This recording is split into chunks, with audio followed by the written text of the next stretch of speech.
नमस्कार, यो हो समाचारमा स्वागत छ। म कुलचन्द्र विष्ट, म रन्जु अधिकारी। सुरु गरौँ अहिलेसम्मका प्रमुख समाचारबाट।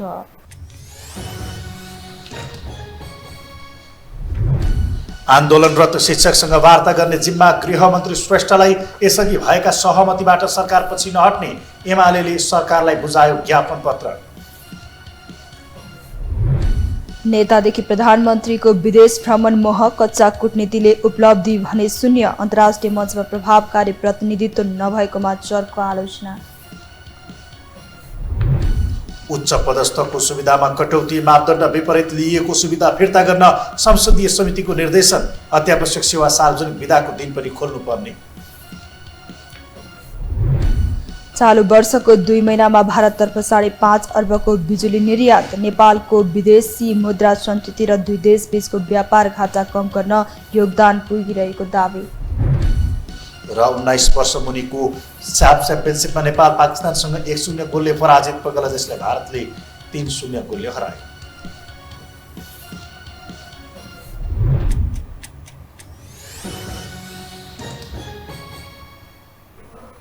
अब समाचार विस्तारमा। आन्दोलनरत शिक्षकसँग सरकारले गरेको पहिलो चरणको वार्ता निष्कर्षविहीन भएको छ। आज बिहान गृहमन्त्री नारायण काजी श्रेष्ठसँग शिक्षकहरूले गरेको वार्ता निष्कर्षविहीन भएपछि दिउँसो शिक्षकहरूले आन्दोलनलाई थप सशक्त बनाएका थिए। शिक्षकहरूसँग सरकारको तर्फबाट वार्ता गर्ने जिम्मेवारी गृहमन्त्री श्रेष्ठले पाउनु भएको छ। कार्यवाहक प्रधानमन्त्री पूर्णबहादुर खड्काले प्रधानमन्त्रीसँग छलफल गरेर शिक्षकसँग वार्ता गर्ने जिम्मा गृहमन्त्रीलाई दिइएको जानकारी दिनुभएको हो। अहिलेको अर्थतन्त्रमा थप भार नपर्ने गरी सबै माग पूरा गर्ने गरी जाने कार्यवाहक प्रधानमन्त्री खड्काको भनाइ छ। शिक्षकसँग विगतमा भएका सहमतिबाट पछि नहट्ने पनि स्पष्ट उहाँले स्पष्ट पार्नुभयो। काङ्ग्रेस केन्द्रीय समिति बैठकमा शिक्षक आन्दोलनबारे ब्रिफिङ गर्दै उहाँले शिक्षक महासङ्घले अहिले राखेका मागप्रति कतिपय शिक्षा नियमावलीमै समावेश गर्नुपर्ने अनि उपप्रधानमन्त्री गृहमन्त्रीजीलाई तपाईँले नै पहल गर्नुहोस्, अब शिक्षा मन्त्रीलाई राख्नुहोस्, तपाईँले समन्वय गर्नुहोस् भनेर हिजो बेलुकी मैले उहाँलाई फोन गरेर तपाईँले सुरु गर्नुहोस् भने जिम्मा लगाएँ। उहाँलाई जिम्मा लाग्यो भने आज बिहान 1 राउन्ड महासङ्घ र सरकारको बिचमा बसाइ भयो।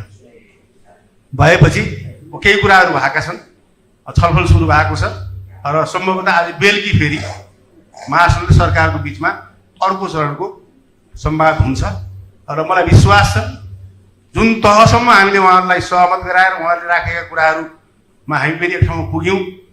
कतिपय कुराहरू सहमति भएका छन्, उहाँले आफै पनि स्वीकार गरेर उहाँले दिएको फिरिस्त दिएको एक थरी सहमति भएका सकारात्मक पक्ष, अर्को नकारात्मक पक्ष भनेर यो विधेयक आएपछि पहिलाको विधेयकसँग तुलना गरेर उहाँले अनेस्टली राख्नु भएको छ विधेयक। यस्तै नेकपा एमाले आन्दोलन र शिक्षकहरूका जायज माग सम्बोधन गर्न सरकारसँग माग गरेको छ। एमाले संसदीय दलका सचेतक महेश बर्तेउला नेतृत्वको टोलीले शिक्षा विज्ञान तथा प्रविधि मन्त्री अशोक कुमार राईलाई ज्ञापन पत्र बुझाउँदै शिक्षक महासङ्घका पदाधिकारीसँग वार्ता गरी समस्याको निकास निकाल्दै तत्काल विद्यालय खोल्ने वातावरण बनाउन आग्रह गर्नुभएको हो। यता राष्ट्रिय स्वतन्त्र पार्टी रासपाले आन्दोलनरत शिक्षकहरूलाई विद्यार्थीहरूको पढ्ने पाउने अधिकारलाई कुण्ठित नगर्न आग्रह गरेको छ। सरकारले संसद सचिवालयमा दर्ता गरेको विद्यालय शिक्षा विधेयकको विरोधमा उत्रेका शिक्षकहरूसँग वार्ता सुरु गरेको भए पनि कुनै निष्कर्ष निस्कन सकेको छैन। प्रधानमन्त्री पुष्पकमल दाहाल प्रचण्ड असोज पहिलो साता उत्तरी छिमेकी देश चीन भ्रमणमा जाँदैछन्। नेपाल चीन सामाजिक सम्बन्ध प्रतिष्ठानले हिमालले जोडेको मित्रता नेपाल चीन सम्बन्धको वर्तमान र भविष्य विषयक अन्तर्क्रिया कार्यक्रम सम्पन्न गरेको छ। एक रिपोर्ट। प्रधानमन्त्री पुष्पकमल दाहाल प्रचण्ड असोज पहिलो साता उत्तरी छिमेकी देश चीनको भ्रमणमा जाँदैछन्। प्रधानमन्त्रीको चीन भ्रमणको पूर्व सन्ध्यामा नेपाल चीन सम्बन्धका बहुआयामिक सम्बन्धबारे बहस जारी छ। यसै क्रममा नेपाल चीन सामाजिक सम्बन्ध प्रतिष्ठानले हिमालले जोडेको मित्रता नेपाल चीन सम्बन्धको वर्तमान र भविष्य विषयक अन्तर्क्रिया कार्यक्रम सम्पन्न गरेको छ। अन्तर्क्रिया कार्यक्रममा उपस्थित वक्ताहरूले मुलुकको भौगोलिक अवस्थिति र बदलिदो विश्व भू राजनैतिक परिस्थितिलाई मध्यनजर गर्दै राष्ट्रिय स्वार्थ केन्द्रमा राखेर परराष्ट्र सम्बन्ध सञ्चालन गर्नुपर्ने उल्लेख गरेका छन्। मुलुकको भौगोलिक अवस्थितिको चुनौतीका बीच सरकारले दुवै छिमेकी मुलुकसँग राजनैतिक तथा कूटनीतिक ढंगले समनिकटताको सम्बन्ध राख्न जरुरी रहेको बताएका छन्। हाम्रो भूमि कसैका विरुद्ध हुनु हुँदैन, तर आन्तरिक राजनीति र निर्णयमा बाह्य दखल सह्य नहुने नेपाल स्वतन्त्र र असंलग्न परराष्ट्र नीतिमा स्पष्ट रहेको छ। यसमा पहिलोले स्वतन्त्र परराष्ट्र नीति र कूटनीतिक श्रेष्ठताको माग गर्छ। स्वतन्त्र परराष्ट्र नीति, असंलग्नताको नीति र कूटनीतिक श्रेष्ठता सहित हामी अगाडि बढ्न सक्यौँ भने मात्रै अहिलेको राजनीतिक संवेदनशीलतालाई हामी सही ढङ्गले ग्रहण गरेको, त्यसको बीचबाट हाम्रो सार्वभौमसत्ताको रक्षा गर्दै, हाम्रो स्वाधीनताको रक्षा गर्दै हामी अगाडि बढ्न सक्षम हुनेछौँ। यसबाट विचलित हुनु हुँदैन। यहाँ साथीहरूले भन्नु पनि भएको छ, स्वतन्त्र परराष्ट्र नीति र असंलग्नताको नीतिबाट विचलित हामी हुनु हुँदैन। हाम्रो सरकार त्यसमा प्रष्ट छ, दृढ पनि छ। नेकपा एमालेका विदेश विभाग प्रमुख डाक्टर राजन भट्टराईले दुई उदाउँदो शक्ति चीन र भारतको बीचमा रहेको नेपालले कूटनीति सञ्चालन गर्दा आफ्नो भौगोलिक अवस्थितिले तय गरेको सीमाबारे सजग हुनुपर्ने बताएका छन्।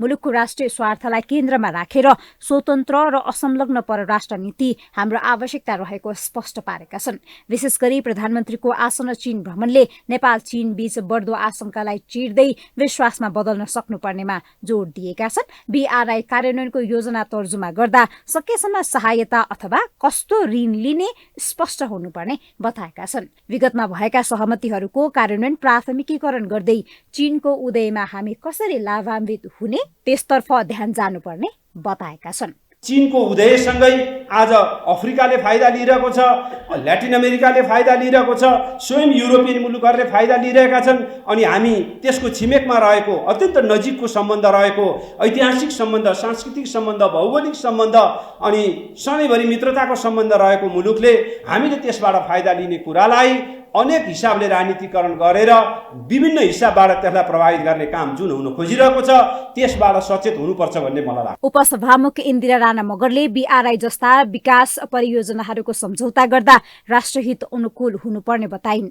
सबै मुलुकसँग सौहार्दपूर्ण सम्बन्धमा जोड दिनुपर्ने उनको तर्क छ। हामीले उहाँले बीआरआईको त्यो बनाउँदाखेरि त्यहाँ हामीले चाहिँ धेरै ध्यान साइन्टिफिक तरिकाको छ छैन, भोलि नेपाललाई नै असर गर्ने खालको छ कि छैन, हाम्रो इकोलोजिकल सिस्टमलाई असर पार्छ कि, त्यसलाई पनि हाम्रो पनि वैज्ञानिकहरू राखेर काम गर्नुपर्छ। हाम्रो अनुसार चाहिँ काम हुनुपर्छ र हाम्रो देशमा मैले अब यो जुन सिपाहीको कुरा गर्दाखेरि कसैलाई पनि यो देश हाम्रो टेरिटोरीभित्र अरू देशको सिपाहीले गन लिएर आउने अधिकार चाहिँ दिनुहुन्न। नेपाल चीन सामाजिक सम्बन्ध प्रतिष्ठानका अध्यक्ष बालमुकुन्द रेग्मीले प्रधानमन्त्रीको चीन भ्रमण उपलब्धिमूलक हुने अपेक्षा सहित नेपालको भौगोलिक अवस्थिति मुलुकको आर्थिक र सामाजिक विकासको बाधक भएको औल्याउँदै नेपाललाई दुई ठूला देशबीचको सेतुमा कसरी रूपान्तरण गर्ने भन्ने विषय महत्त्वपूर्ण रहेको बताएका छन्। नेपाल भन्ने बित्तिकै चिनियाहरूले हामीलाई बुद्धको भूमि भनेर सम्मानको रूपमा हेर्ने गर्छन्।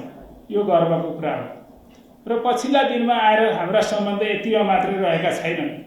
अहिले विज्ञान र प्रविधिको विकास र चीनले मारेको फड्को आर्थिक विकास सँगसँगै नेपालले चीनबाट के कस्ता फाइदाहरू लिन सक्छौँ भन्ने बारेमा हामी छलफलमा केन्द्रित भइरहेका छौँ।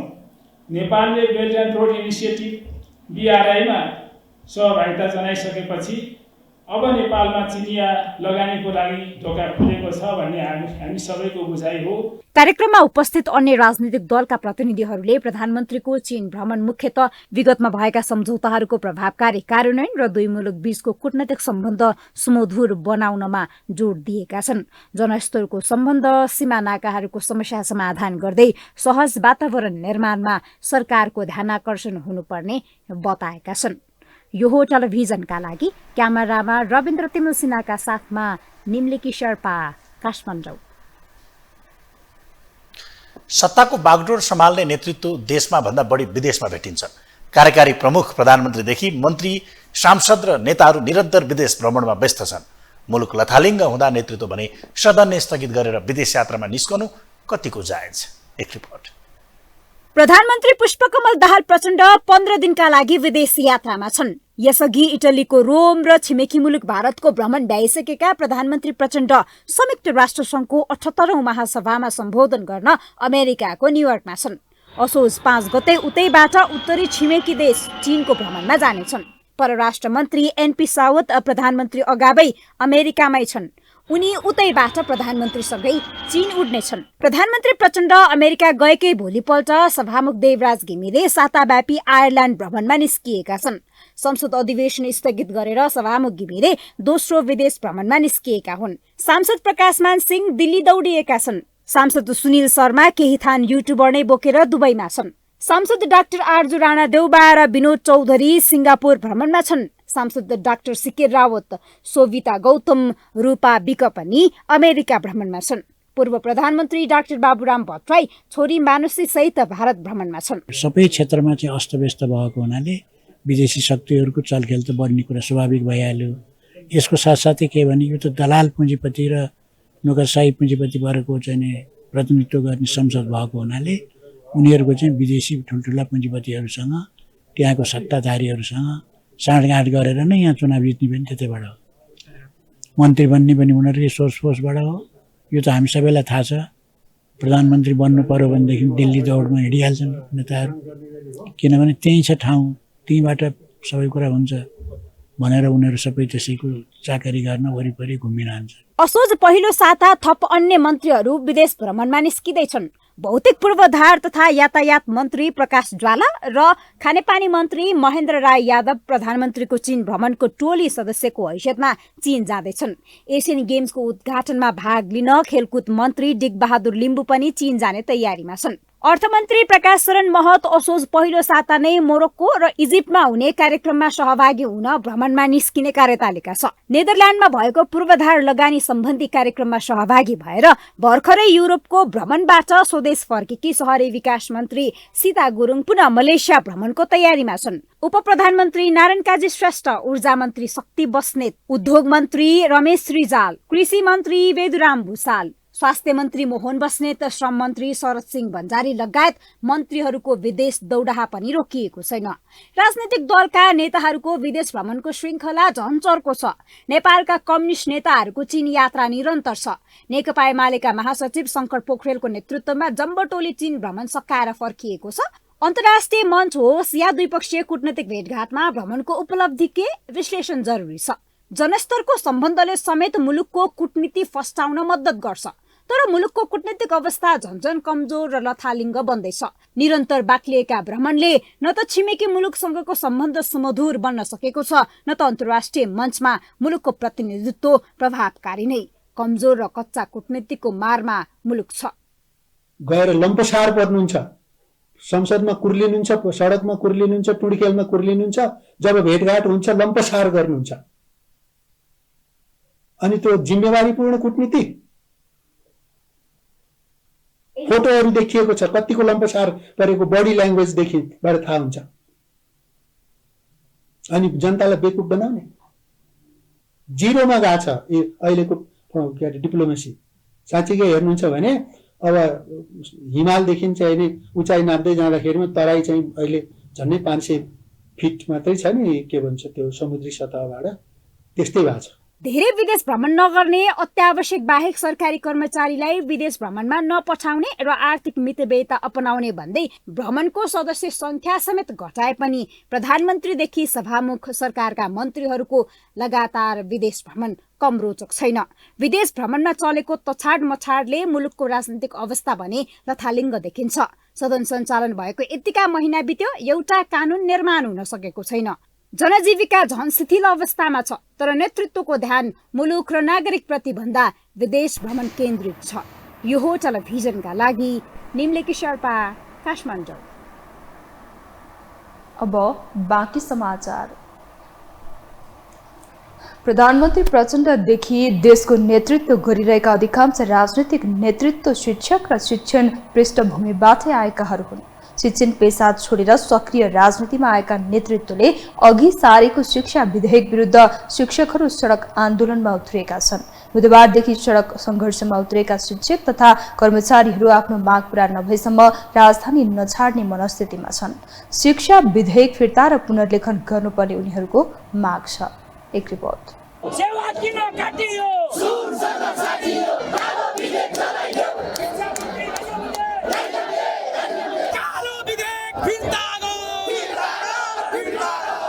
शिक्षा विधेयकको विरोधमा सडक आन्दोलनमा उत्रिएका शिक्षक तथा कर्मचारीहरूको प्रदर्शन थप चर्किँदै गएको छ। सरकारले संसद सचिवालयमा दर्ता गरेको विद्यालय शिक्षा सम्बन्धी कानूनलाई संशोधन र एकीकरण गर्न बनेको विधेयक 2080 मा राखिएका प्रावधानप्रति उनीहरूको असन्तुष्टि छ। दोस्रो दिन बिहिबार उनीहरू बुधबार भन्दा थप आक्रामक देखिए भने नयाँ बानेश्वरमा प्रहरीसँग घम्साघम्सी नै पर्यो।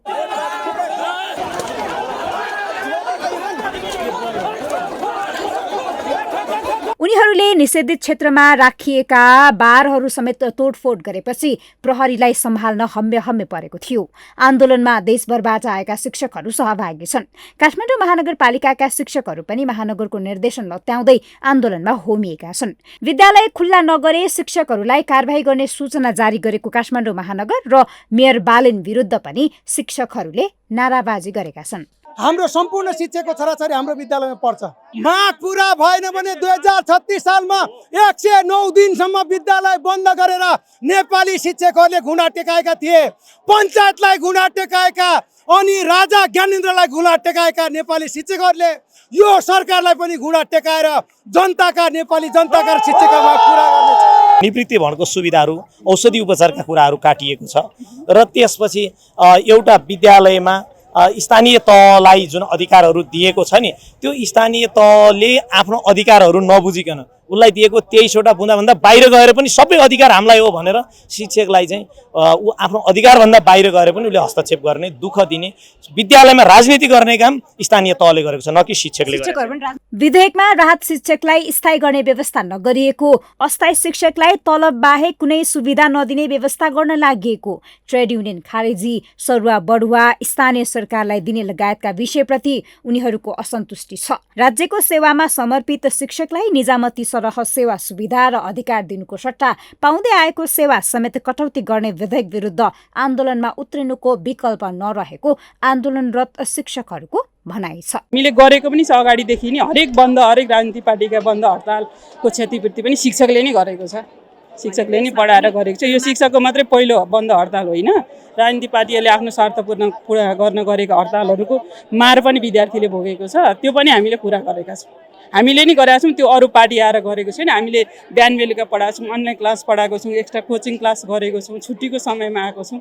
आफ्ना भाइ भतिजाहरूलाई भर्ना गर्ने थलो बनाइयो, त्यो हिसाबले चाहिँ शिक्षाको गुणस्तर चाहिँ कदापि वृद्धि पनि हुँदैन, यो झन् घट्दै जान्छ, खस्किँदै जान्छ भन्ने चाहिँ हाम्रो ठहर भएर हामी मैदानमा उत्रिएका हौँ। सरुवा गर्ने कुराहरू कुनै दोहोरो सहमति बिना नै शिक्षकलाई सरुवा गराइदिने, पालिकाको अध्यक्षको मनोमालिनीमा चाहिँ यो शिक्षा चल्ने अवस्था देखियो। त्यसले गर्दाखेरि शिक्षाको गुणस्तर चाहिँ वृद्धि हुने भएन, खस्किँदै जाने भयो। विद्यालय नै बन्द गरेर शिक्षक आन्दोलनमा उत्रिएपछि स्थानीय तहदेखि अभिभावक समेत असन्तुष्ट छन्। काठमाडौँ महानगरपालिकाले विद्यालय बन्द गर्ने शिक्षकहरूमाथि कारबाही गर्ने चेतावनी नै दिएका छन्। तथापि आन्दोलनरत शिक्षक कर्मचारी विधेयक फिर्ता नभएसम्म नियमित काममा फर्किने पक्षमा छैन। विद्यार्थीको पढाइप्रति आफूहरू जिम्मेवार भएको र अहिले रोकिएका पढाइ अन्य समयमा व्यवस्थापन गर्ने तर विधेयक फिर्ता नभएसम्म राजधानी नछाड्ने पक्षमा शिक्षकहरू छन्। आन्दोलनका कारण देशभरका सामुदायिक विद्यालय ठप्प छ। शिक्षा विधेयकको विरोधमा देशैभरका सामुदायिक विद्यालयका शिक्षक तथा कर्मचारीहरू सडक सङ्घर्षमा उत्रिएका छन्। विधेयकको फिर्ता नै उनीहरूले आफ्नो आन्दोलनको अन्तिम अल्टिमेटम बनाएको छ। यो हो टेलिभिजनका लागि क्यामेरामा विमल चौहानका साथमा निम्लेकी शेर्पा, काठमाडौँ। उपप्रधानमन्त्री तथा गृहमन्त्री नारायण श्रेष्ठले सामाजिक सहिष्णुतालाई कमजोर पार्ने गतिविधि भइरहेको भन्दै यसप्रति सचेत हुन अपिल गर्नुभएको छ। बिहिबार प्रतिनिधि सभा अन्तर्गतको राज्य व्यवस्था तथा सुशासन समितिको बैठकमा बोल्दै गृहमन्त्री श्रेष्ठले सामाजिक सहिष्णुता तथा सौहार्दतालाई कमजोर पार्न गतिविधिहरू भइरहेको बताउनु भएको हो। उहाँले नेपालको बहुजातीय, बहुभाषिक, बहुधार्मिक र बहुसांस्कृतिक पहिचान रहेको भन्दै आपसी एकता, सहिष्णुता र सौहार्दतालाई कुनै पनि हालतमा कमजोर दिन नहुने बताउनु भयो। उहाँले सहिष्णुता कमजोर पार्ने प्रयत्नका विरुद्धमा सरकारले कानुनी र प्रशासनिक रूपमा हस्तक्षेप गर्ने स्पष्ट पार्नुभयो। मन्त्री श्रेष्ठले अर्थतन्त्रमा देखा परेका समस्याहरूका कारण पनि समाजमा अस्थिरता र अराजकता उत्पन्न भएको बताउनु भयो। उहाँले समाजमा हेट स्पिच बढेर गएको भन्दै त्यसलाई सरकारले गम्भीरतापूर्वक लिएको पनि बताउनु भयो। एकता, सहिष्णुता र सौहार्दता को यो पक्षलाई कमजोर हुन दिनु हुँदैन। यो प्रशासनिक तवरबाट मात्रै हल गर्ने विषय होइन भन्नेमा सरकार छ। त्यसको अर्थ कानुनलाई लागू नगर्ने भन्ने कुरा पनि हुन सक्दैन। कानुन र प्रशासनले जति समयमै हस्तक्षेप गर्नुपर्छ त्यो गरिनेछ। तर हामी सबैले हाम्रो समाजमा, हाम्रो मुलुकमा देखा परेको यो नकारात्मक पक्ष जो छ त्यसप्रति सचेत हुँदै आफ्नो ठाउँबाट भूमिका खेल्नुपर्ने आवश्यकता छ। त्यसको निम्ति पनि म विशेष अपिल सबैसँग गर्न चाहन्छु। मन्त्री श्रेष्ठले गृह मन्त्रालय अन्तर्गत योग र ध्यानलाई अनिवार्य बनाउन लागि जानकारी दिनुभयो। कार्यालय आएपछि 15 मिनटसम्म ध्यान गर्ने पर्ने व्यवस्था गर्न लागि उहाँको भनाइ छ। सकिने कि सचिने भन्ने बहसका बीच कङ्ग्रेसभित्र बढ्दो रूपान्तरणको दबाव निष्कर्षतर्फ उन्मुख भएको विश्लेषण सुरु भएको छ। गत केन्द्रीय समिति बैठकमा प्रस्तुत क्यालेन्डर अनुसार केही कार्यक्रम गरेको कङ्ग्रेसको केन्द्रीय कार्य समिति बैठक समेत सुरु भएको छ। यही संकेत अनुसार अघि बढे नीति महाधिवेशनको विकल्पका रूपमा हेरिएको महासमिति बैठक समेत फलदायी हुने एकाथरीको बुझाइका बीच के कङ्ग्रेस लयमा फर्किएको हो त भन्ने प्रश्न यसले उब्ज्याएको छ। एक रिपोर्ट। कांग्रेसको विधानत प्रत्येक 2 महिनाको अन्तरालमा केन्द्रीय समिति बैठक बस्नुपर्ने व्यवस्थालाई बेवास्ता गर्दै बल्ल तल्ल 1 वर्षपछि बैठक बोलाएका सभापति शेरबहादुर देउवामाथि नसुध्रिएको आरोप चौतर्फी छ। विधान अनुसार पार्टी चलाउन नसकेका उनकै कारण कांग्रेस रसातलमा पुग्ने चेतावनीका बीच देशव्यापी रूपान्तरण अभियानले ल्याएको सुझावलाई समेत उनले बेवास्ता गर्दै आएका थिए। एकातर्फ बढ्दो असन्तुष्टि र अर्कातर्फ विपक्षी गुटले हालकालले बनाउने प्लाटफर्मका रूपमा बैठक हुने डरमा रहेका उनी माहौल मत्थर होस् भन्नेमै देखिन्थे। तर गत साउन 2 गतेको केन्द्रीय समिति बैठकलाई प्रत्यक्ष प्रसारण गरेर एकातर्फ नयाँ काम गरेको र अर्कातर्फ आफूमाथिको प्रहार रोकेका उनले विपक्षी गुटको हालत समेत देखाइदिए। जसले माहौल आफूतर्फ तान्न थालेका उनी अहिले नरम देखिन थालेका छन् भने त्यही बैठकले साउन 10 गते पारित गरेको महामन्त्री गगन थापाले प्रस्तुत गरेको वार्षिक क्यालेन्डरमा पार्टी चल्ने संकेत गर्न थालेका छन्। यसैको उपज भदौमा पोलिसी ह्याकाथन सम्पन्न भएको छ भने गिग इकोनोमी र क्लाइमेट एक्सन पोलिसीमा गरिएको ह्याकाथनमा 227 समूहले नीतिपत्र बुझाएका थिए। लगत्तै भदौमा बीपी कोइरालाको जन्म जयन्तीको अवसरमा बीपी साहित्य महोत्सव गरेको कांग्रेसले संविधान दिवसका दिन दीप प्रज्वलन गर्ने र संविधान कन्सर्ट गर्ने तयारी गरेको थियो। तर एमाले नेता सुभाष नेमाङको निधनपछि स्थगित भएकोमा बीपी साहित्य महोत्सवको अन्तिम सत्रलाई संविधान दिवसका अवसरमा सम्पन्न गरेको कांग्रेसको केन्द्रीय कार्य समिति बैठक समेत बसेको छ। आगामी मङ्सिरमा हुने महासमिति बैठकको तयारी स्वरूप बसेको केन्द्रीय कार्य समिति बैठकले 8 जनालाई केन्द्रीय सदस्य समेत मनोनित गरेको छ। बैठकमा 3 वटा प्रस्तावहरू प्रस्तुत भए। एउटा महासमितिको बैठक जसले नीति महाधिवेशनको समेत काम गर्ने गरी महासमितिको बैठक मङ्सिरको 13, 14, 15 गते काठमाडौँमा गर्ने प्रस्ताव आएको छ। सँगसँगै अहिलेसम्म भए गरेका कार्यक्रमहरूको समीक्षाका बारेमा महामन्त्री गगन कुमार थापाले समीक्षात्मक प्रतिवेदन प्रस्तुत गर्नुभयो। हुन त डाक्टर शेखर कोइराला पक्ष पनि एक ढिक्का भएर दबाब बढाउने रणनीतिमा छ। यसैको उपज केही समयको मौनता तोड्दै कोइरालाले देउवालाई अब सुध्रिन अन्तिम चेतावनी नै दिएका छन्। तर देउवामा देखिएको यो नरमपना कतै नीति अधिवेशनकै रूपमा हेरिएको महासमिति बैठकसम्म त होइन भन्ने प्रश्न समेत छ। जहाँ विभाग गठनलाई ढिलाइ भइरहे पनि साउन 10 को केन्द्रीय समितिले 22 विभाग थप्नु नै एकमात्र कारण भएको बहाना समेत देउवालाई मिलेको छ। यता अवधि सकिएका भातृ संस्थाका तदर्थ समिति भदौ 15 भित्र गठन गरिसक्ने कार्यतालिका अनुसार देउवाले गत साउन 22 गते 710 सदस्यीय नेभी सङ्घ केन्द्रीय समिति विस्तार गरेका छन्। भलै टिकेबाट छानिएका सदस्यहरूमाथि प्रश्न उठे पनि काम गरे भन्ने ठाउँ देउवालाई मिल्दा गत असार 14 मा देउवाले तरुण दल समेत 401 सदस्यीय बनाए। बाँकी भातृ संस्थामा पनि नेतृत्व र समितिलाई पूर्णता दिने काम भएका छन्। तदर्थ समितिलाई 6 महिनाभित्र महाधिवेशन गर्न भनिएको छ, जसलाई केही सुधारका रूपमा यसलाई हेर्न सक्ने अवस्था भए पनि देउवा आफ्ना बोक्ने भन्दा माथि उठ्न नसक्दा घुमाएर कोइराला पक्ष नै पेलिरहेका छन्। यद्यपि कोइराला पक्षका नेताहरूले भने देउवा परिवर्तन हुनुको विकल्प नै नभएको बताउँदै आएका छन् भने देउवा पक्षमा देखिएका नेताहरूले सबैलाई मिलाएर लग्ने देउवाको रणनीतिका रूपमा यसलाई व्याख्या गर्दै आएका छन्। महासमिति प्रत्येक वर्ष हाम्रो हुनुपर्थ्यो, त्यो चाहिँ प्रत्येक वर्ष भइरहेका छैन। त्यसको चाहिँ परिपूर्ति नभएर पनि यस्ता कुराहरू आएका हुन्। यसलाई चाहिँ हामीले म्यानेज गर्न सक्नुपर्छ, म्यानेज गर्दै जानुपर्छ। कहीँ न कहीँ म्यानेजिङ क्यापेसिटीमा हाम्रो कमजोरीहरू भएका छैन भने छैन। अब त्यसलाई चाहिँ म्यानेज गर्नको लागि अहिले जुन हाम्रो केन्द्रीय समितिको अस्ति बैठक बस्यो, त्यसले चाहिँ एउटा चाहिँ कार्यतालिका ल्याएको छ। त्यो कार्यतालिका अनुसार हामी हिँडिरहेका छौँ। मलाई लाग्छ मङ्सिरको चाहिँ 11-12 जुन हाम्रो महासमिति बैठक छ, त्यसले त्यसलाई पूर्णता दिन्छ र त्यसपछि चाहिँ काङ्ग्रेसको चाहिँ अनि बाटो लिन्छ। देउवाको यही झुलाउने बानीबारे जानकारी इतर पक्ष आफ्नो गुट बलियो बनाउने रणनीतिमा लागिरहेको छ। विभिन्न प्रकरणका कारणले देउवा गुटमा देखिएको छिन्न भिन्नको अवस्थामा उनलाई च्याखे हान्न सकिने बुझेका कोइराला यसैको उपयोग गर्ने बाटोमा छन्। कतै देउवाले लय समाते जस्तो देखिएको दृश्य यसैको उपज होइन भन्ने आशंका जन्मिँदा इतर गुट फेरि एकपटक हात्ती आयो फुस्सा नहोला भन्न चाहिँ सकिन्न। हामीसँग समाचार बाँकी नै छन्, अहिलेलाई विश्राम।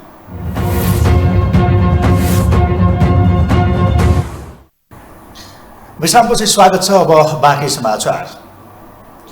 नेपाली काङ्ग्रेसको केन्द्रीय कार्यसमितिको पहिलो दिनको बैठकमा 1 दर्जन नेताहरूले आफ्नो धारणा राखेका छन्।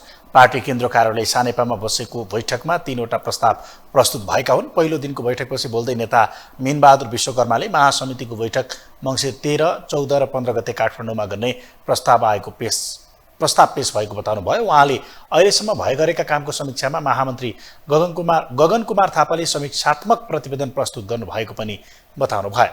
त्यस्तै कार्यवाहक प्रधानमन्त्री र पार्टीका उपसभापति पूर्णबहादुर खड्काले सरकारको गतिविधिका बारेमा प्रस्तुत गर्नुभएको उहाँले बताउनुभयो। मलाई त नेपाली काङ्ग्रेसको आज बसेको बैठकमा सभापति शेरबहादुर देउवाको सभापतित्वमा बैठक बस्यो र बैठकमा 3वटा प्रस्तावहरू प्रस्तुत भए। एउटा महासमितिको बैठक जसले नीति महाधिवेशनको समेत काम गर्ने गरी महासमितिको बैठक मङ्सिरको 13, 14, 15 गते काठमाडौँमा गर्ने प्रस्ताव आएको छ। सँगसँगै अहिलेसम्म भए गरेका कार्यक्रमहरूको समीक्षाका बारेमा महामन्त्री गगन कुमार थापाले समीक्षात्मक प्रतिवेदन प्रस्तुत गर्नुभयो र समसामयिक विषयमा सरकारसँग जोडिएका जनताका दैनिक सरोकारका विषयहरूमा के कस्तो रहेको छ भनेर उपप्रधानमन्त्री तथा कार्यवाहक प्रधानमन्त्री र पार्टीका उपसभापति पूर्णबहादुर खड्काले सरकारको गतिविधिका बारेमा प्रस्तुत गर्नुभयो। काङ्ग्रेस कार्यसमितिको बैठक शुक्रबार बिहान 11 बजे पुनः बस्नेछ। यस्तै नेपाली काङ्ग्रेसले चन्द्र भण्डारी सहित 8 जनालाई केन्द्रीय सदस्यमा मनोनित गरेको छ। सभापति शेरबहादुर देउवाले नेपाली काङ्ग्रेसको विधान 2017 संशोधन सहितको धारा 21 को उपधारा 10 बमोजिम केन्द्रीय सदस्य मनोनित गर्नुभएको हो। सभापति शेरबहादुर देउवाले केन्द्रीय कार्यसमितिमा छुटेका नेताहरूलाई पार्टीको महासमितिमा समेट्ने बताउनु भएको छ।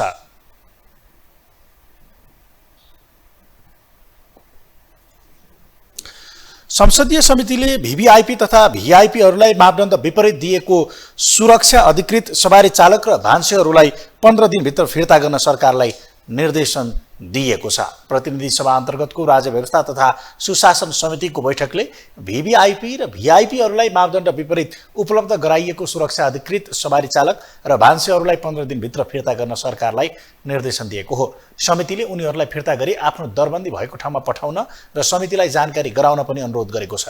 त्यसैगरी सरकारका मन्त्री तथा पदाधिकारीहरूले नियमानुसार पाउने भन्दा बढी सवारी साधनहरू प्रयोग गरेको भए सो पनि फिर्ता गर्न निर्देशन दिइएको छ।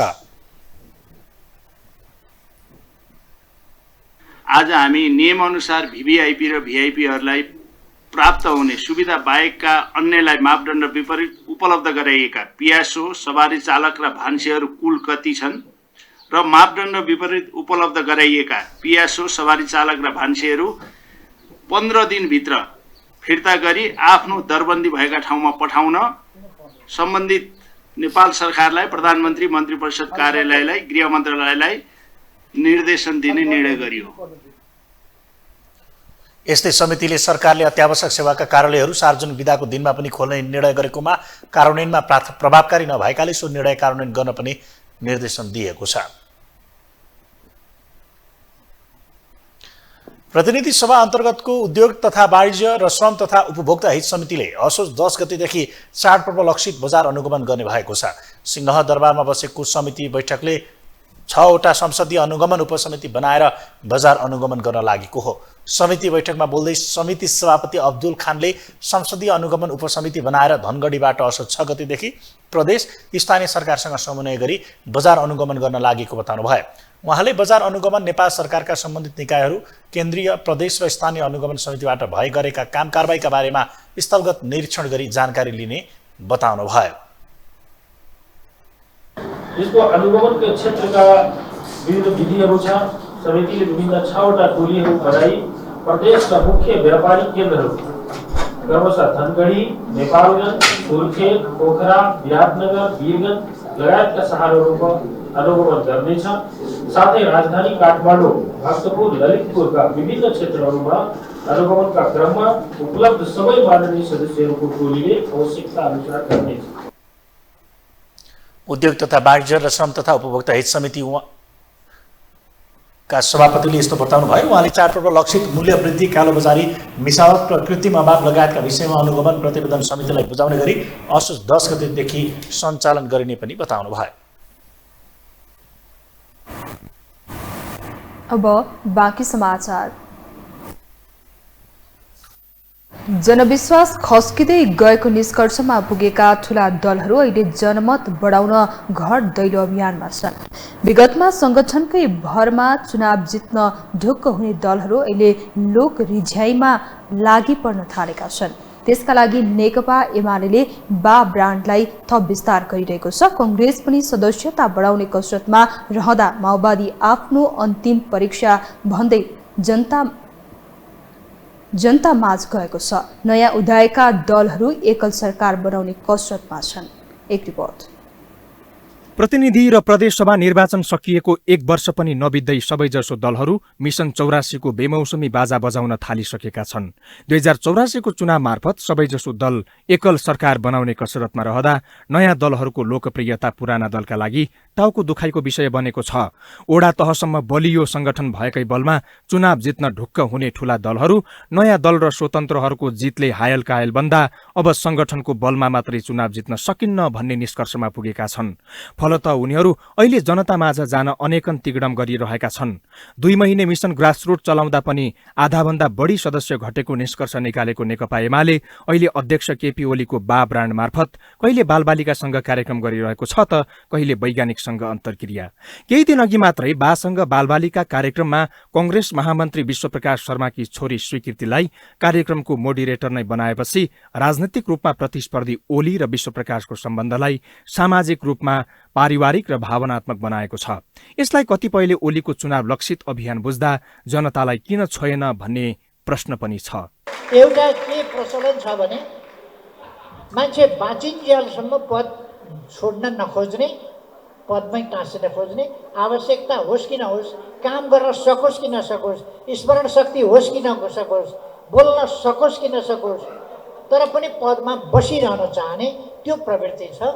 त्यो प्रवृत्तिलाई चाहिँ मैले सचेतनतापूर्वक तोड्न चाहन्छु। कुनै समय गणतन्त्रका लागि राज्यसँग विद्रोह गरेको माओवादी पनि अहिले जनतासँग हार गुहार गरिरहेको छ। 2064 को पहिलो संविधान सभा निर्वाचनमा 601 मध्ये 220 सीट जितेर अभूतपूर्व सफलता पाएको माओवादीले अहिले गठबन्धन गरेर बल्ल 32 सीट जितेको छ। एक्लै चुनाव लडेको भए माओवादीको हैसियत 8 सीट भन्दा माथि छैन भन्नेहरू पनि छन्। तेस्रो दल बनेर सरकारको नेतृत्व गरिरहेको माओवादी पनि अहिले आफ्नो अग्नि परीक्षा भन्दै जनतासँग माओवादी विशेष रूपान्तरण अभियान चलाइरहेको छ। माओवादीका नेता कार्यकर्ताहरू अहिले जनताको घर दैलोमा गएर बाटो बनाउनेदेखि खेतमा काम गर्ने सम्मका गतिविधिमा सक्रिय छन्। यद्यपि माओवादी सच्चिएर जनतामा गएको हो वा जनताका सुझाव सुनेर सच्चिने रणनीति बनाएर जनतामाझ गएको हो त्यो भने अझै पनि अस्पष्ट छ। संसदको पहिलो दल नेपाली कांग्रेस पनि 5 देखि 7 लाखसम्म नयाँ सदस्य थप्ने लक्ष्यमा छ। यति मात्र होइन, गठबन्धन गरेर चुनावमा जाने परिपाटीको पार्टीभित्रै विरोध, खस्कदो साख र पार्टीमा युवा पुस्ता आकर्षणको संगठनको सङ्कट देखिरहेको कङ्ग्रेस पनि पार्टीका संस्थापक नेता बीपीलाई ब्रान्ड बनाउन खोजिरहेको छ। व्यवहारमा भने कङ्ग्रेसले बीपी कोइरालाको सिद्धान्त छाडिसकेको विश्लेषण पनि हुने गरेको छ। विचार शून्य अवस्थामा रहेका दलहरू सुध्रिने नारा लिएर जनतामा जाँदा नेताहरू आउँछन् जान्छन् भन्ने बाहेक जनतामा कुनै आशा भने सञ्चार भएको छैन। एमालेको चाहिँ ग्रासरुट अभियान चलाएर हिँड्यो नि, उसको ग्रासरुट चलाएर हेर्दाखेरि विचार शून्य छ, पिपुल पार्टिसिपेसन छैन, उसका त्यो सदस्यताको संख्या त आधी घटेर गएछ। के भन्दा रहेछन् भनेर भन्दाखेरि आए गए बोले गए, अब यसमा आउने केही छैन भने वास्तविक पिपुलको जुन लेभलको हामी सुध्रिन्छौँ अब उ गर्छौँ भनेर चाहिँ अहिले माओवादी पनि गएको छ, ठाउँ ठाउँमा गएको छ। अहिले एक दुई ठाउँ अब त भर्खर उसले त भर्खर सुरु गरेको छ, त्यसको चाहिँ रिजल्ट ऊ भइसकेको छैन, तर एक दुई ठाउँ जहाँ टेकेर गएको ठाउँमा चाहिँ के रहेछ त भनेर स्याम्पलिङ लिनका निम्ति चाहिँ भनेर गएँ म पनि। स्याम्पलिङ बुझ्नु पर्यो भनेर गएको। जनताको लिडरसिप प्रतिको अगाडि सामने पर्दा किन भनिहाल्नु, अब यो चाहिँ भइहाल्छ भन्ने कुरा अहिले विश्वास छैन भन्छ। भाषणमा युवालाई भविष्यका कर्णधार मात्र नभई वर्तमानका हिस्सेदार पनि मान्ने दलहरू नेतृत्व हस्तान्तरण गर्न आनाकानी गरिरहेका छन्। मुकुन्द न्यौपाने लगायतलाई पार्टीमा भित्र्याउने बाहिरी कारण देखाएर अध्यक्षमा ओलीलाई नै दोहोर्याउने नियतका साथ एमाले 70 वर्षे उमेर हद हटाएको छ। दोस्रो पुस्ताका भनिएका नेताहरू ओलीको भावना विपरीत बोल्दा भीम रावल हुने डरले ओलीको नेतृत्व स्वीकार्नुमा कुनै समस्या नरहेको बताउँदै आएका छन्। कङ्ग्रेसमा पनि शेरबहादुर देउवाले तेस्रो पटक सभापति बन्ने महत्वाकांक्षा देखाए कसैले रोक्न नसक्ने विश्लेषण भइरहेको छ। अझ महामन्त्रीद्वय गगन थापा र विश्वप्रकाश शर्मा लगायत नेताहरू विशेष महाधिवेशनबाटै भए पनि सम्भव भए पार्टी सभापति नभए संसदीय दलको नेता मात्रै भए पनि फेर्ने प्रयासमा लागिरहेकै छन्। र एसियन कन्ट्रीहरूमा 9 वर्ष जस्तो लिडरसिपमा बसेको देखियो।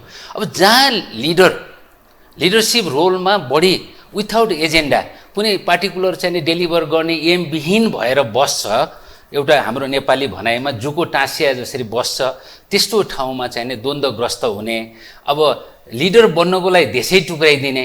देशमा कैयन समस्या छन्। आफ्नो तेस्रो प्रधानमन्त्रीत्व कालमा केही गरेर देखाउने भनेका प्रधानमन्त्री प्रचण्डको अग्नि परीक्षा पनि सुनकाण्ड र ललिता निवास काण्डले नै लिइसकेको छ। यही कार्यशैलीले अर्को चुनावमा पत्ता साफ हुने चिन्तामा रहेका ठूला दलहरू न त सकिन चाहन्छन् न त सच्चिन्छन् नै।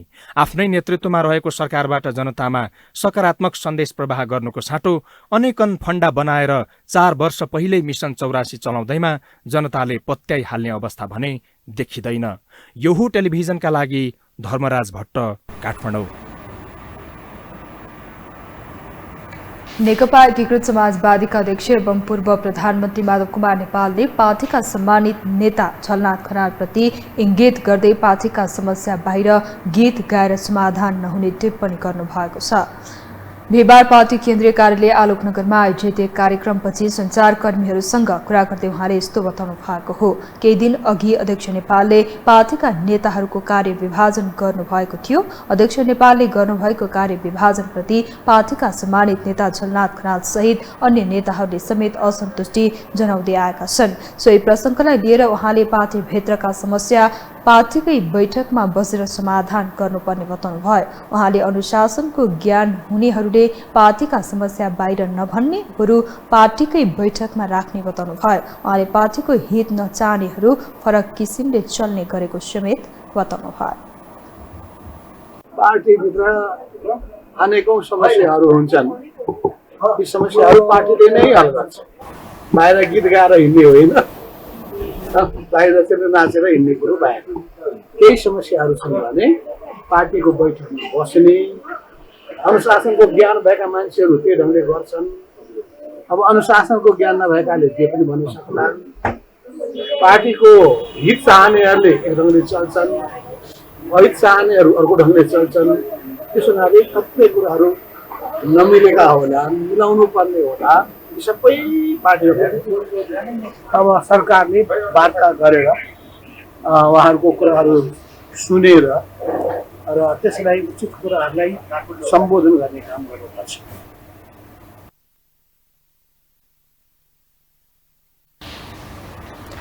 अध्यक्ष नेपालले विद्यालय शिक्षा विधेयकका बारेमा सरकारले सम्बन्धित पक्षसँग वार्ता गरेर उचित ढङ्गले उनीहरूका माग सम्बोधन गर्नुपर्ने समेत बताउनुभयो। महिला तथा सामाजिक मामिला समिति सभापति किरण कुमार शाहले स्वर्गीय आरती शाहका दोषीलाई कारबाही नगरे गृह मन्त्रालय र संसदको बेल घेराउ गर्न बाध्य हुने चेतावनी दिनुभएको छ।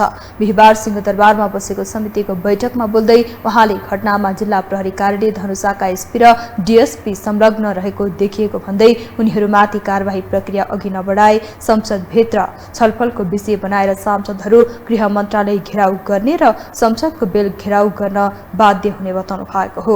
उहाँले हिरासतमा लिएका व्यक्तिहरूलाई यातना दिने काम प्रहरी प्रशासनले गरेको पाइएको भन्दै प्रशासन नाङ्गै नाच्ने कुरा अकल्पनीय र दुःखदायी भएको समेत बताउनु भयो। अथवा चाहिँ त्यो मारिएको केसमा को दोषी हो भन्ने कुरा अदालतले नै बोल्नेछ। हामीले त्यसमा गृह मन्त्रालयको तर्फबाट यस सम्मानित समितिमा म विश्वास दिलाउन चाहन्छु। अपराधको अनुसन्धान गर्ने क्रममा गृह मन्त्रालयले मातहतको निकायलाई स्पष्ट निर्देशन दिइसकेको छ। त्यसमा कुनै कमी कमजोरी हुन दिइने छैन। दोषी कानुनको दायरामा आएर अदालतले तोके अनुसारको सजाय हुनेछ। त्यो प्रक्रिया अगाडि बढिसकेको छ। उहाँले पीडित पक्षहरूलाई घटनास्थलमै गएर अनुसन्धानमा सघाउन अनुरोध गर्दा नमानेको प्रति दुःख व्यक्त गर्नुभयो। आरती शाह जनकपुर धाम उपमहानगरपालिका 9 थापा चोकी शाह 7 जेठमा आफ्नै घरमा मृत भेटिएकी थिइन्। सो घटनामा प्रहरीले उनका श्रीमान मोती बाबु र ससुरा मदन मोहनलाई हिरासतमा राखेर अनुसन्धान गरिरहेको छ। माइती पक्षले आरतीको हत्या गरिएको भन्दै छानबिनका लागि माग गर्दै आएका छन्।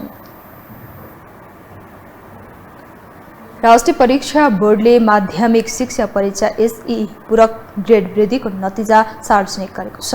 गत साउन 26 र 27 गते सञ्चालन भएको 2079 सालको पूरक परीक्षाको नतिजा बोर्डले आज सार्वजनिक गरेको हो। सार्वजनिक गरिएको नतिजा अनुसार 66.97% विद्यार्थीले ग्रेड वृद्धि गरेका छन्। परीक्षामा 1,13,313 विद्यार्थी सहभागी थिए, जसमा 1 जना विद्यार्थीको परीक्षाफल रद्द गरिएको बोर्डले जनाएको छ। ग्रेड वृद्धि परीक्षा दिएका 37,416 जना विद्यार्थीले ग्रेड वृद्धि गर्न नसकेको परीक्षा नियन्त्रण कार्यालयले जनाएको छ। आफ्नो नतिजामाथि चित्त नबुझेको खण्डमा पुनः योगको लागि 15 दिनको समय दिएको छ। असोज 19 गते भित्र ग्रेड वृद्धि परीक्षाको परीक्षाफलमा कुनै विषयको ग्रेडमा चित्त नबुझी पुनर्योग गर्न चाहेको खण्डमा 500 रुपियाँ तिरेर निवेदन दिन सकिने समेत बताइएको छ।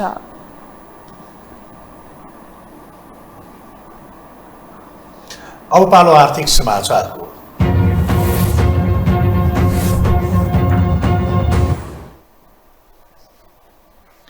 चालू आर्थिक वर्ष 2080-81 को 2 महिनामा 5 अर्ब 43 करोड 31 लाख रुपियाँको विद्युत भारततर्फ निर्यात भएको छ। नेपाल विद्युत प्राधिकरणले साउनमा 1 अर्ब 94 करोड 84 लाख र भदौमा 3 अर्ब 48 करोड 48 लाख रुपियाँको विद्युत भारतीय बजारमा निर्यात गरेको हो। 2 महिनामा 3 अर्ब 39 करोड 57 लाख भारतीय रुपियाँको 95 अर्ब 43 करोड 31 लाख रुपियाँ विद्युत निर्यात भएको प्राधिकरणले जनाएको छ।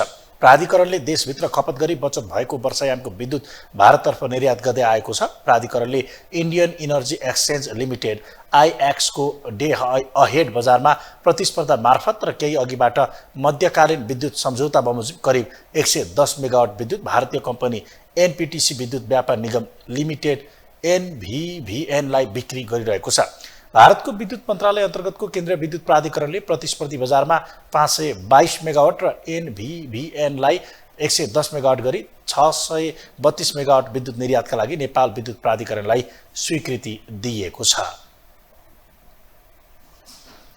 आज बिहिबार नेपाल स्टक एक्सचेन्ज नेप्से 44.34 अङ्कले बढेको छ। कारोबार समयदेखि नै निरन्तर बढेको नेप्से परिसूचक 2.23% बढेर बन्द भएको हो। यस क्रममा आज 217 कम्पनीको सेयर मूल्य बढेको छ भने 11 कम्पनीको सेयर मूल्य घटेको छ। यस्तै 2 कम्पनीको मूल्य स्थिर कायम छ र 1988 बाट सुरु भएको नेप्से परिसूचक 44 अङ्कले बढेपछि 2029 पुगेर रोकिएको छ। परिसूचकमा उत्साहजनक वृद्धि आउँदा 3 अर्ब 29 करोड 39 लाख रुपियाँ बराबरको 1 करोड 12 लाख 64 हजार किता सेयर किनबेच भएको छ। हामीसँग अन्तर्राष्ट्रिय र खेलकुद समाचार बाँकी नै छन्। अहिलेलाई पुनः विश्राम।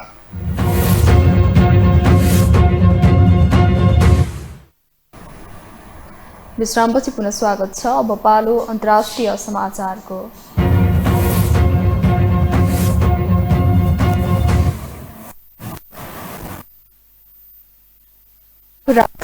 ओटावा स्थित आफ्नो दूतावासबाट जारी गर्दै आएको निषेधाज्ञा अर्थात् भिसा सेवा बन्द गरेको छ। अर्को सूचना जारी नभएसम्मका लागि भिसा सेवा बन्द गरिएको दूतावासका लागि सेवा प्रवाह गर्दै आएको BSL इन्टरनेसनल सर्भिसेजले जनाएको छ। एक रिपोर्ट। क्यानाडाको संसदमा प्रधानमन्त्री जस्टिन ट्रुडोले त्यहाँका सिख नेता हरदेव सिंह निज्जरको हत्याको पछाडि भारत सरकारको हात रहेको आरोप लगाएपछि दुई देशबीचको सम्बन्धमा तिक्तता बढ्यो। क्यानाडाले निज्जरको हत्यामा संलग्न रहेको आरोपमा एकजना भारतीय कूटनीतिज्ञलाई निष्कासन गरेपछि भारत विरोधी गतिविधि गरेको भन्दै भारतीय सरकारले पनि उही शैलीमा 24 घण्टामा क्यानाडाका कूटनीतिज्ञलाई निष्कासन गर्यो। त्यसो त यी दुई देशको खटपटको सिलसिला यतिमै सीमित रहेन, पछिल्लो समय त झनै तनाव हुने संकेत देखियो। भारतले क्यानाडाको राजधानी ओटावा स्थित आफ्नो दूतावासबाट जारी गर्दै आएको प्रवेशक भिसा सेवा बन्द गरेको छ। अर्को सूचना जारी नभएसम्मका निम्ति भिसा सेवा बन्द गरिएको दूतावासका निम्ति सेवा प्रवाह गर्दै आएको BSA इन्टरनेसनल सर्भिसेसले जनाएको छ। केही समयदेखि BASL इन्टरनेसनल सर्भिसले भारत सरकारका निम्ति भिसा राहदानी, कन्सुलर प्रमाणीकरण र नागरिक सेवा प्रवाह साथै प्रबन्ध गर्दै आएको छ। BASL ले सरकारी र विश्वका विभिन्न देशमा रहेका भारतीय कूटनीतिज्ञ नियोगमा सेवा प्रवाह गर्दै आएको छ। उक्त कम्पनीले आज एक सूचना जारी गर्दै भारतीय भिसा सेवा अर्को सूचना नभएसम्म स्थगित गरिएको जनाउँदै बेला बेलामा कम्पनीको वेबसाइट हेर्न सम्बन्धित सबैलाई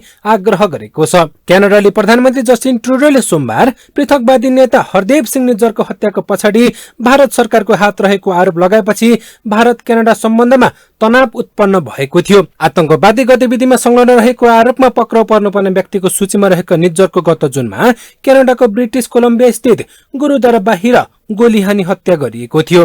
क्यानाडाको संसदमा प्रधानमन्त्री ट्रुडोले आफ्नो देशको राष्ट्रिय सुरक्षा अधिकारले निज्जरको हत्यामा भारत सरकारका एजेन्टहरू संलग्न रहेको विश्वसनीय प्रमाण रहेको जानकारी दिएका थिए। क्यानाडाका प्रधानमन्त्री र विदेश मन्त्रीले लगाएको आरोपलाई भारतको विदेश मन्त्रालयले अस्वीकार गर्दै दुवै नेताको भनाइलाई बेतुक बताएको थियो। भारतको विदेश मन्त्रालयले बुधबार भारतीय नागरिक क्यानाडामा रहेका विद्यार्थी र भारत फर्कन योजनामा रहेकालाई सावधानी अपनाउन सुझाव दिएको छ। भारत विरोधी गतिविधि भएका क्षेत्र र हुन सक्ने सम्भावित स्थानमा नजान भारतीय नागरिक र भारतीय विद्यार्थीहरूलाई आग्रह गर्दै मन्त्रालयले विशेष सावधानी अपनाउन आग्रह गरेको छ। यो सिलसिला दुवै देशको सहमतिमा चाँडै समाधान हुन सकेन भने दुई देशको सम्बन्ध झनै समस्या देखिने सम्भावना प्रबल देखिएको छ। यो टेलिभिजनका लागि मिङमा शेर्पा, काठमाडौँ। पोल्यान्डले युक्रेनलाई हतियार आपूर्ति नगर्ने घोषणा गरेको छ। रुसले युक्रेनमाथि आक्रमण गरेपछि युक्रेनलाई हतियार दिने प्रमुख राष्ट्र रहेको पोल्यान्डले अब हतियार दिन नसक्ने बताएको हो। पोल्यान्डले युक्रेनका राजदूतलाई डाकेर अब आफ्नै सुरक्षाका लागि हतियार राख्नुपर्ने भन्दै हतियार उपलब्ध गराउन नसक्ने बताएको हो। पोल्यान्डले अहिलेसम्म 320 वटा सोभियतकालीन ट्याङ्क र 14 वटा MiG-29 युद्धक विमान युक्रेन पठाइसकेको छ। रुसले कृष्ण सागर हुँदै युक्रेनी खाद्यान्न निकासीमा रोक लगाएपछि पोल्यान्ड, हंगेरी लगायत पूर्वी युरोपका देशहरूमा खाद्यान्न संकट बढेको छ। सोही कारण पोल्यान्ड युक्रेनलाई थप हतियार दिनबाट पछि हटेको विश्लेषण गरिएको छ। यता युक्रेनका राष्ट्रपति भ्लोदिमिर जेलेन्स्कीले युद्धमा ऐक्यबद्धता जनाएको देश पोल्यान्डको निर्णयले आफूलाई झड्का लागेको बताएका छन्। अब पालो खेलकुद समाचारको।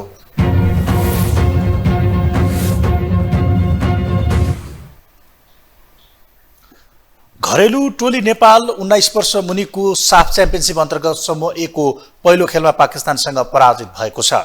दशरथ रङ्गशालामा भएको खेलमा नेपाल पाकिस्तानसँग 1-0 गोलले पराजित भएको हो। पाकिस्तानी मिडफिल्डर अली जफरको गोलको मद्दतले पाकिस्तानले 3 अङ्क जोडेको छ। खेलमा नेपालको प्रदर्शन सोचे जस्तो राम्रो हुन सकेन। नेपालको खेल पुरै समय नै फितलो रह्यो। पाकिस्तानले भने धेरै अवसरहरू सिर्जना गरेको थियो। पहिलो हाफमा पाकिस्तानको दबदबामा राखे पनि गोल गर्न सकेको थिएन।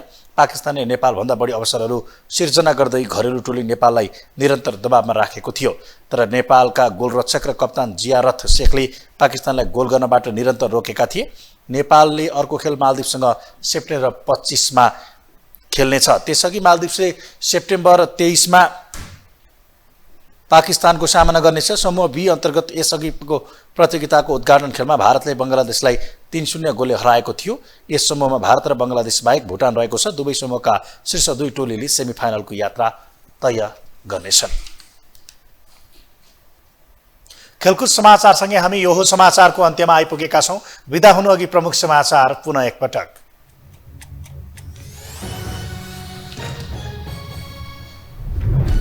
आन्दोलनरत शिक्षकसँग वार्ता गर्ने जिम्मा गृहमन्त्री श्रेष्ठलाई यसअघि भएका सहमतिबाट सरकार पछि नहट्ने एमालेले सरकारलाई बुझायो ज्ञापन पत्र। नेतादेखि प्रधानमन्त्रीको विदेश भ्रमण मोह, कच्चा कूटनीतिले उपलब्धि भने शून्य, अन्तर्राष्ट्रिय मञ्चमा प्रभावकारी प्रतिनिधित्व नभएकोमा चर्को आलोचना। उच्च पदस्थको सुविधामा कटौती, मापदण्ड विपरीत लिइएको सुविधा फिर्ता गर्न संसदीय समितिको निर्देशन। अत्यावश्यक सेवा सार्वजनिक विधाको दिन पनि खोल्नुपर्ने।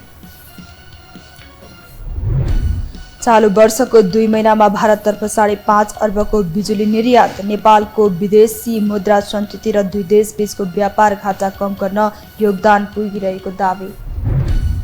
र 19 वर्ष मुनिको साफ च्याम्पियनसिपमा नेपाल पाकिस्तानसँग 1-0 गोलले पराजित। बंगलादेशलाई भारतले 3-0 गोलले हरायो।